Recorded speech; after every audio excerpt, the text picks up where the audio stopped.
تو ایک حصہ پشتون افغانستان کے اندر ہے اور 2 حصے پاکستان کے اندر ہیں۔ تو اس علاقے کو وہ پشتونوں کی وجہ سے اپنے ساتھ اس کا الحاق جو ہے وہ سمجھتے ہیں، اور اس لیے کل رات جو انہوں نے حملہ کیا وہ اس سارے علاقے کو لینے کے لیے حملہ کیا تھا، اور بڑا پلانڈ قسم کا حملہ تھا۔ اور اس حملے کی آپ ٹائمنگ چیک کریں کہ اس سے پہلے کہ پاکستانی فوج کے اوپر انہوں نے بڑا ہی منظم قسم کا حملہ کیا، پاکستان کے لیفٹیننٹ کرنل جو ہیں وہ شہید ہوئے، ان کے ٹوائسی شہید ہوئے، ان کے ساتھ ان کے جو جوان تھے یونٹ کے وہ شہید ہوئے، اور اس کے بعد انہوں نے اس کے اوپر صبر نہیں کیا بلکہ اپنے جو وزیر خارجہ تھے ان کو افغانستان بھیجا، اور افغانستان جا کے وہاں سے جو مشترکہ اعلامیہ جاری ہوا اس مشترکہ اعلامیہ کے اندر جموں کشمیر کو بھارت کا حصہ کنسیڈر کر لیا، اور انہوں نے مان لیا اس بات کو، جس کی پاکستان کو بڑی تکلیف ہے کیونکہ کشمیر ہماری شاہراہ ہے اور کشمیر کے اوپر ہم کسی صورت کوئی کمپرومائز کرنے کو تیار نہیں ہے۔ تو یہ افغانی وہاں پر گئے اور ہمارے دشمن کی گود میں بیٹھ کے ہمارے ہی خلاف، جنہوں نے ان کو 40 سال تک پالا، ان کا خیال رکھا، ان کو کھلایا پلایا، ان کے خلاف وہاں سے بول کے آئے ہیں، اور خاص طور پہ پاکستان کو دہشت گردی کا مرکز ملک جو ہے انہوں نے وہاں پر کیا ہے، جس کے بعد پاکستانی وزارت خارجہ نے اس کے اوپر اپنا احتجاج جو ہے وہ ریکارڈ کروایا ہے، اور ساتھ ہی ساتھ جو چیزیں تھیں وہ کلیئر ہونا سٹارٹ ہو گئی کہ اب جو یہ طالبان ہیں یہ پاکستان کے دوست نہیں رہے بلکہ یہ اب دشمن کے ہاتھوں میں کھیل رہے ہیں، اور ان کی جو اچانک سے عزائم بلند ہوئے ہیں اور انہوں نے جو ہم پہ حملے کرنا شروع کر دیے ہیں، اس کے پیچھے معاملات کچھ اور ہیں، جس کے بعد پاکستانی فوج نے ان کو ایسا ٹیکنیکل جواب دیا جس میں ٹینک بھی استعمال ہوئے، جس میں مارٹر گولے بھی استعمال ہوئے، جس میں light machine gun, heavy machine gun اور باقی جو ہینڈ گرنیڈ اور باقی جو استعمال ہوتا ہے اسلحہ وہ تو لاتعداد تھا، لیکن یہ تمام تر چیزیں استعمال ہوئیں اور ایسی ایگزیکٹ استعمال ہوئی کہ افغانیوں کو پتہ لگ گیا کہ ایک پروفیشنل فوج کے ساتھ لڑنا اور ایک ملیشیا کے ساتھ لڑنا کتنا فرق ہوتا ہے، اور پاک فوج نے ان کو بتایا، اور جیسے ہی دن چڑھا تو افغانیوں کو اپنی صورتحال کا اندازہ ہوا کہ ان کی 19 چیک پوسٹیں جو ہیں وہ پاکستانی فوج کے قبضے میں آ گئی، اور پاکستانی فوج نے وہاں پر جا کے اپنا جھنڈا لہرایا اور وہاں پر دیکھا کہ افغانی اپنی لاشیں چھوڑ کے بھاگ گئے، اپنا اسلحہ چھوڑ کے بھاگ گئے، اپنا جھنڈا چھوڑ کے بھاگ گئے، اور ایسی بے سر و سامانی کے عالم میں بھاگتے ہوئے نظر آئے کہ اگر کوئی ان کو عام بندہ دیکھے تو ان کے اوپر صرف ایک ٹھٹھا لگا کے ہی ہنس سکتا ہے کہ یہ اتنے بہادر بنے پھرتے ہیں جو اپنے آپ کو ریاستوں سپر پاورز کا قبرستان کہتے ہیں، تو یہ سپر پاورز کے قبرستان کے لوگ ایسے بھاگتے ہیں؟ وہ تو بہادر ہونے چاہیے، وہ تو دشمن کا مقابلہ کرنے کے لیے پیدا ہوئے ہیں، مگر وہ تو جب بھاگے تو لگتا ایسے تھا کہ جیسے مراسی جو ہے میدان چھوڑ کے بھاگتے ہیں، تو افغانیوں اور مراسیوں میں، نمک حرامیوں میں کسی قسم کا کوئی فرق جو ہے وہ نظر نہیں آیا، اور تمام تر صورتحال جب کلیئر ہوئی تو پتہ چلا کہ پاکستان نے 400 کلومیٹر کا جو ایریا ہے اس کے اوپر قبضہ کر لیا ہے، اور ساتھ ساتھ جو وادی وخان کو جو رستہ جاتا ہے ہم نے اس کے اوپر بھی کنٹرول کر لیا ہے۔ وادی وخان جو ہے ایک بڑی ہی اسٹریٹجک قسم کی وادی ہے، اور اس کی اگر ہم کل لمبائی کی بات کرتے ہیں تو کل لمبائی اس کی 350 کلومیٹر سے زائد ہے، لیکن اگر اس کی ہم چوڑائی کی بات کرتے ہیں تو کسی جگہ پہ اس کی چوڑائی جو ہے 15 کلومیٹر ہوتی ہے اور کہیں پر 60 کلومیٹر ہوتی ہے۔ اس کا جو ایک سرہ ہے وہ چائنا کے ساتھ ملتا ہے، ایک تاجکستان سے ملتا ہے، ایک سائڈ اس کی افغانستان سے ملتی ہے، اور ایک سائڈ اس کی پاکستان سے ملتی ہے، یعنی 4 ممالک کے درمیان یہ ایک لمبی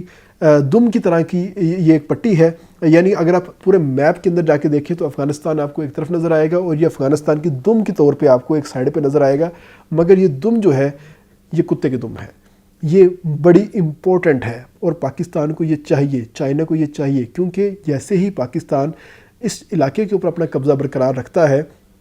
تو ہم براہ راست تاجکستان کے ساتھ جو ہے وہ مل جائیں گے، اور تاجکستان ہمارا ہمسایہ ملک کنسیڈر ہو جائے گا، اور ہم سی پیک کے تھرو یہاں سے اپنی بڑی آرام کے ساتھ تمام تر ٹرانسپورٹ گزار سکتے ہیں، ہم اپنی ٹرین یہاں سے گزار سکتے ہیں، اور سینٹرل ایشیا کے ساتھ ہمارے جو روابط ہیں وہ بڑے ہی آئیڈل قسم کے ہو جائیں گے۔ اگر پاکستان اس ایریا کے اوپر اپنا قبضہ برقرار رکھتا ہے تو چائنا بھی ہمیں سپورٹ کرے گا، سینٹرل ایشیا بھی ہمیں سپورٹ کرے گا، رشیا بھی ہمیں سپورٹ کرے گا، سوائے بھارت اور افغانستان کے ہر ملک جو ہے ہمیں یہاں پر سپورٹ کرتا ہوا نظر آتا ہے۔ اگر اس علاقے کی بات کرتے ہیں تو اس علاقے کی جو ہسٹری ہے وہ یہی ہے کہ جب انگریز یہاں پر آیا تھا تو اس علاقے کو لے کر یہاں پر کافی مسائل پیدا ہوئے تھے، اور بعد میں اس وقت رشیا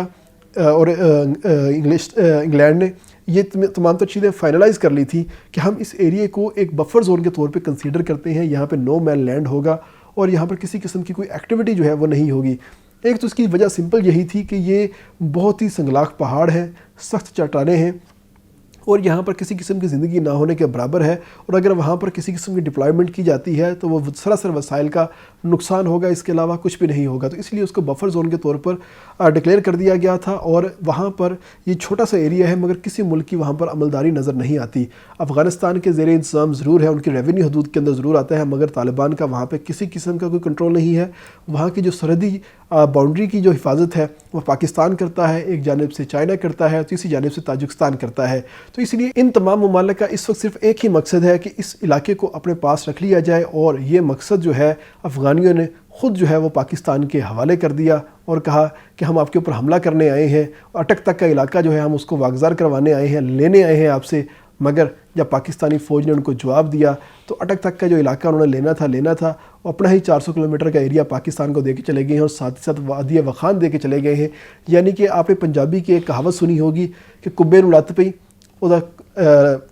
کوب نکل گیا۔ تو یہ وہ والا معاملہ ہوا ہے کہ افغانیوں نے اپنی طرف سے ہمارے اوپر بڑا ایک اٹیک کرنے کی کوشش کی تھی اور کچھ علاقہ کنٹرول میں لینے کی بات کی تھی، مگر پاکستان نے ایسا جواب دیا ہے کہ ہمارا سینٹرل ایشیا تک کا جو روٹ ہے وہ کلیئر ہو کے چلا گیا ہے۔ اس سے پہلے ہم جب بھی سینٹرل ایشیا کے ساتھ مذاکرات کی بات کرتے تھے، تجارت کی بات کرتے تھے، تو ہمیں افغانستان کو ساتھ بٹھانا پڑتا تھا، مگر اگر پاکستان اس جنگ بندی کے تناظر میں اس وادی وخان کے اوپر اپنا قبضہ برقرار رکھتا ہے تو ہمیں ان فیوچر افغانستان کے ساتھ کسی قسم کا جو مذاکرات کرنے کی ضرورت ہے وہ نہیں پڑے گی۔ ہم صرف تاجکستان کے ساتھ مذاکرات کریں گے، چائنا کے ساتھ مذاکرات کریں گے، اور اپنی تمام تر ٹریڈ جو ہے اس روٹ کے اوپر سے آسانی کے ساتھ لے کے جا سکیں گے، اور کوئی ہمیں روک نہیں سکے گا، کیونکہ یہ پاکستان کا ایریا ہے۔ یعنی کہ کل رات کی جنگ کے بعد جو ایک افغانیوں نے، نمک حرامیوں نے جو ایک کاروائی سٹارٹ کی تھی، اس کاروائی کے اندر ان کا جو اپنا جانی نقصان تو ہوا ہے وہ اسٹریٹجک طور کے اوپر بہت نقصان کروا چکے ہیں، اور پاکستان کو اس کا بھرپور فائدہ ملا ہے، اور پاکستان کو ایک نیا رستہ مل چکا ہے اور نیا ہمسایہ مل چکا ہے تاجکستان کی صورت کے اندر۔ اس کے ساتھ اجازت دیجیے گا، اللہ حافظ۔ آپ کو بہت جلد نئی اپڈیٹ کے ساتھ آگاہ کریں گے۔